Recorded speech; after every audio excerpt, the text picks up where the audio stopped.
College में स्वागत है। आज हम पीरियड फर्स्ट ईयर में हिंदी शिक्षण भाषा शिक्षण की विधियों पर चर्चा करेंगे। पहले टॉपिक में हमने भाषा शिक्षण की प्राचीन विधियों पर चर्चा की थी। आज हम भाषा शिक्षण की अर्वाचीन विधियां हैं किस प्रकार से बताई गई है और क्या क्या आज के टाइम में यह कौन सी विधि का प्रयोग किया जाता है उस पर चर्चा करेंगे। आधुनिक युग में शिक्षा और शिक्षण के क्षेत्र में पाश्चात्य देशों में विशेष कार्य हुआ है और इन देशों में शिक्षा के क्षेत्र में मनोविज्ञान की प्रवेश से बड़े क्रांतिकारी परिवर्तन भी हुए हैं और शिक्षा और शिक्षण की परिभाषाएं भी बदल गई हैं। यहाँ मनोवैज्ञानिकों द्वारा प्रतिपादित सिद्धांत एवं सूत्रों के आधार पर शिक्षण की अनेक विधियां और उनका विकास हुआ है, जैसे खेल किंडरगार्टनर पद्धति, मॉन्टेसरी पद्धति, डाल्टन और प्रोजेक्ट प्रणाली। इस बीच हमारे देश में अनेक शिक्षण प्रणालियों का विकास हुआ, जैसे बेसिक शिक्षा प्रणाली मुख्य रूप से है। इस शताब्दी के उत्तरार्ध में शिक्षा के क्षेत्र में शैक्षिक तकनीकी के विकास के परिणाम स्वरूप दो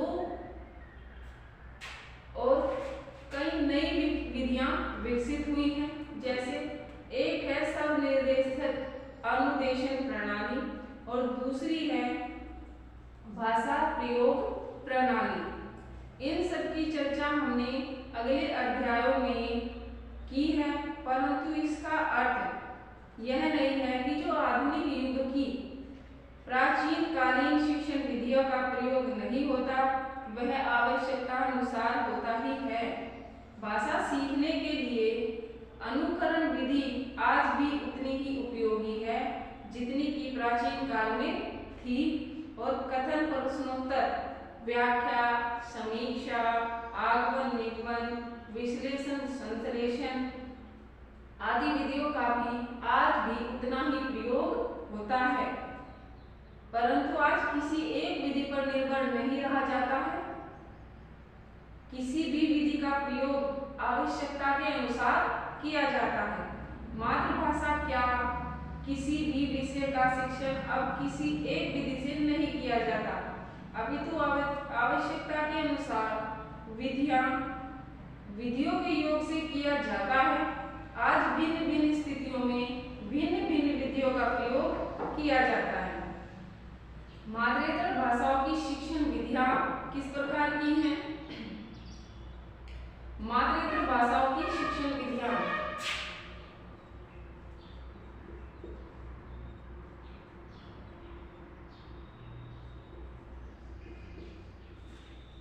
मातृेतर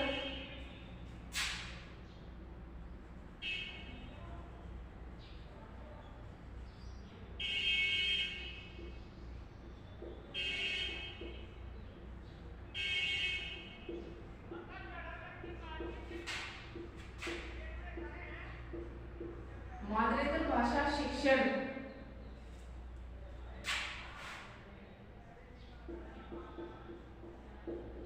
की विधियां,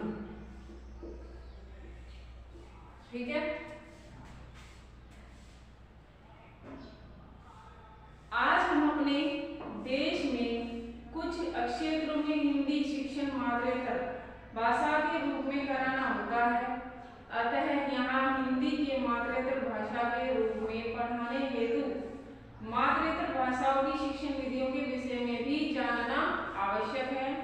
मातृेतर भाषाओं की शिक्षण विधियों को हम दो वर्गों में विभाजित कर सकते हैं, प्राचीन और अर्वाचीन।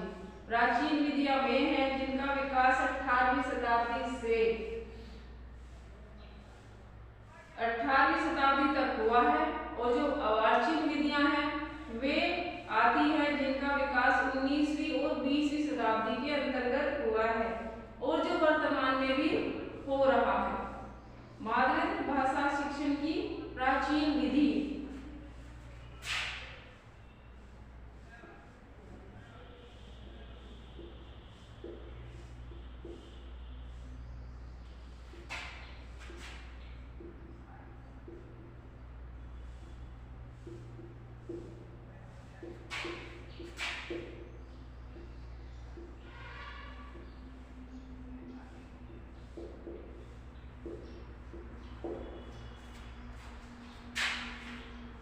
इतिहास इस बात का साक्षी है कि मातृत्व भाषा की जो शिक्षा है उसका श्री गणेश हमारे देश में ही हुआ है। और प्राचीन काल में हमारे देश के व्यापारी न केवल देश के हर भाग में जाते थे, अभी तो वे सुदूर समुद्र पार देशों में भी जाते थे, यहाँ भी जाते थे और वहाँ भी जाते थे। यहाँ वहाँ के लोगों की भाषाओं के संपर्क में आते थे और उनके इस संपर्क में आकर भाषा सीखने की जो विधि है वह भाषा संसर्ग विधि के अंतर्गत आती है। परंतु बौद्ध काल तक आते आते हमारे देश के अधिकतर भाग में पाली भाषा का प्रयोग होने लगा था और उस समय हमारी भाषा मातृभाषा थी। प्रत्येक बौद्ध विहार और मठ में इस मातृभाषा की शिक्षा दी जाती थी और इसके साथ उच्च शिक्षा केंद्रों में मातृत्व भाषाओं जैसे संस्कृत है, तिब्बती भाषा है और चीनी भाषा है, इन सब की शिक्षा की व्यवस्था भी थी।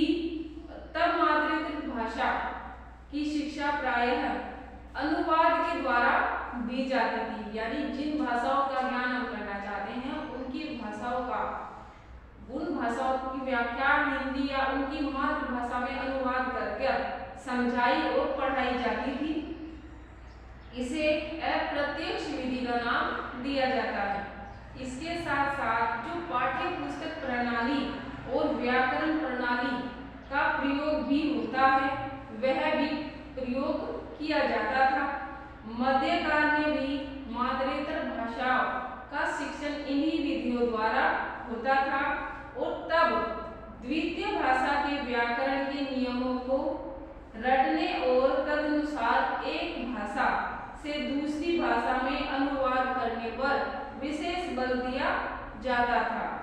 इन सब विधियों की चर्चा द्वितीय भाषा के रूप में हिंदी शिक्षण के संदर्भ में की गई है। अब मातृत्व भाषा की शिक्षण की जो अर्वाचीन विधियां हैं यानी नवीन विधियां,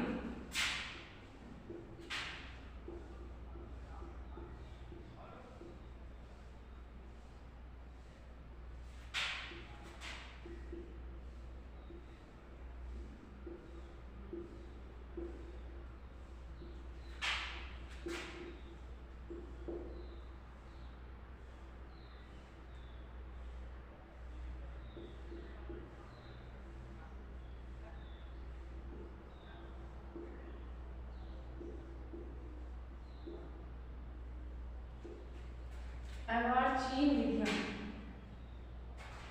अर्वाचीन काल में आवागमन के तीव्रगामी साधनों के विकास से किसी भी देश के विभिन्न भागों की जो दूरी है वह बहुत ही कम हो गई है। पहले समय में हमें एक देश से दूसरे देश जाने में कई महीनों का समय लग जाया करता था, परंतु अब हमारे पास इतने साधन हैं बहुत ज्यादा मात्रा में कि हम कुछ घंटों में एक देश से दूसरे देश के बीच की दूरी को तय कर लेते हैं और जो हमारे आवागमन का समय है वह बहुत ही कम बर्बाद होता है और हम बहुत जल्द एक देश से दूसरे देश के बीच चले जाते हैं और विभिन्न देश की जो दूरी है वह बहुत ही कम हो गई है। आज सारा संसार एक हो गया है, यानी कुछ पलों में हम एक देश से दूसरे देश में चले जाते हैं। कुछ सेकंडों में हम एक जगह बैठे हुए दूसरे देश से में गए हुए हमारे परिचित, हमारे रिश्तेदार कोई भी हो उनसे उस देश के हाल को फोन के द्वारा, वीडियो कॉल के द्वारा देख सकते हैं, सुन सकते हैं। इतनी भारी मात्रा में हमारे पास अब संसाधन उपलब्ध है कि हम कुछ मिनटों में अपनी हर एक समस्या का समाधान कर लेते हैं। संसार की सबसे पहली दूरी नापी अंग्रेजों ने और उन्हें सर्वप्रथम अपनी भाषा दूसरों को सिखाने और दूसरों की भाषा स्वयं सीखने की समस्या का सामना करना पड़ा और आवश्यकता आविष्कार की जननी होती है। तभी तो कहा जाता है कि अगर हमारे पास कोई आवश्यकता है हमें किसी चीज की या किसी सामान की तो हम उसकी खोज करेंगे और किस प्रकार हम उसे प्राप्त कर सकते हैं लग जाएंगे। तभी तो कहा गया है कि आवश्यकता ही आविष्कार की जननी है।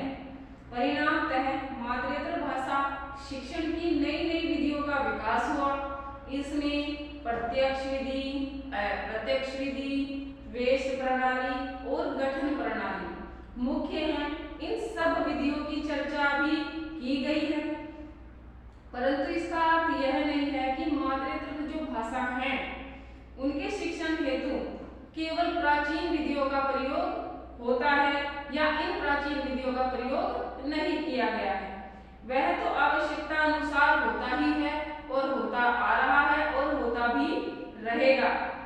और सब सच बात तो यह है कि आज मातृत्व जो भाषा है क्या अन्य किसी भी विषय के शिक्षण के लिए एक विधि पर निर्भर नहीं रह जाता, अपितु आवश्यकता के अनुसार किसी भी विधि का प्रयोग किया जाता है और कभी कभी तो एक साथ अनेक विधियों का भी प्रयोग किया जाता है।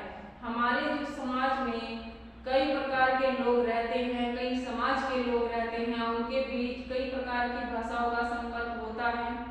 हर प्रत्येक राज्य में अलग भाषा है और परंतु एक ऐसी भाषा है हिंदी जिसका हमारे आपसी सहयोग और संपर्क में ज्यादा आदान प्रदान होता है और मातृभाषा के द्वारा हम अन्य किसी भी विषय की भाषा का ज्ञान सहजता से कर लेते हैं और भाषाओं का ज्ञान करने से हमारे समाज में, हमारे राष्ट्र में तरक्की भी होती है और हमारे समाज का कल्याण भी होता है। आज के लिए बस इतना ही। हम फिर मिलेंगे नेक्स्ट वीडियो में। नेक्स्ट वीडियो में हम भाषा शिक्षण की जो अन्य भाषाएं बताई गई हैं, अन्य विधियां बताई गई हैं, उन पर चर्चा करेंगे और नवीन जो प्रणालियां हैं और भाषा शिक्षण के तथ्य हैं वह भी पढ़ेंगे। तब तक के लिए धन्यवाद।